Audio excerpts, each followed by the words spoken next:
সাবেক অর্থমন্ত্রী আহম মোস্তফা কামালের স্ত্রী কাশ্মীরি কামাল ও তার মেয়ে নাফিসা কামাল এবং ৩ জন সাবেক সংসদ সদস্যের নেতৃত্বাধীন চক্র মালয়েশিয়ায় কর্মী পাঠানোর নামে প্রায় ২০,০০০ কোটি টাকা লোপাট করেছে বলে অভিযোগ উঠেছে। এই অভিযোগ অনুসন্ধানে নেমেছে দুর্নীতি দমন কমিশন।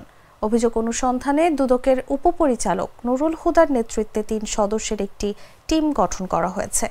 কাশ্মীরি কামাল ও নাফিসা কামাল ছাড়াও এই চক্রের নেতৃত্বে থাকা অন্য সদস্যরা হলেন ফেনী ২ আসনে আওয়ামী লীগের সাবেক এমপি নিজামুদ্দিন হাজারী, ফেনী ৩ আসনে জাতীয় পার্টির সাবেক এমপি লেফটেন্যান্ট অবসরপ্রাপ্ত জেনারেল মাসুদ উদ্দিন চৌধুরী ও ঢাকা ২০ আসনে আওয়ামী লীগের সাবেক এমপি বেনজির আহমেদ।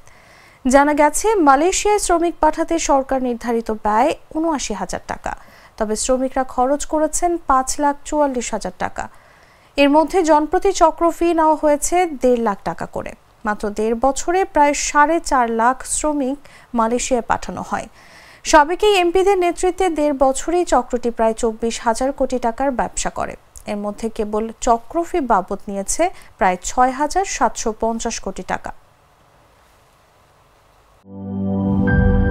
শিয়া বাটার ও ভিটামিন ই সমৃদ্ধ lily glam beauty soap. Lily, always beautiful.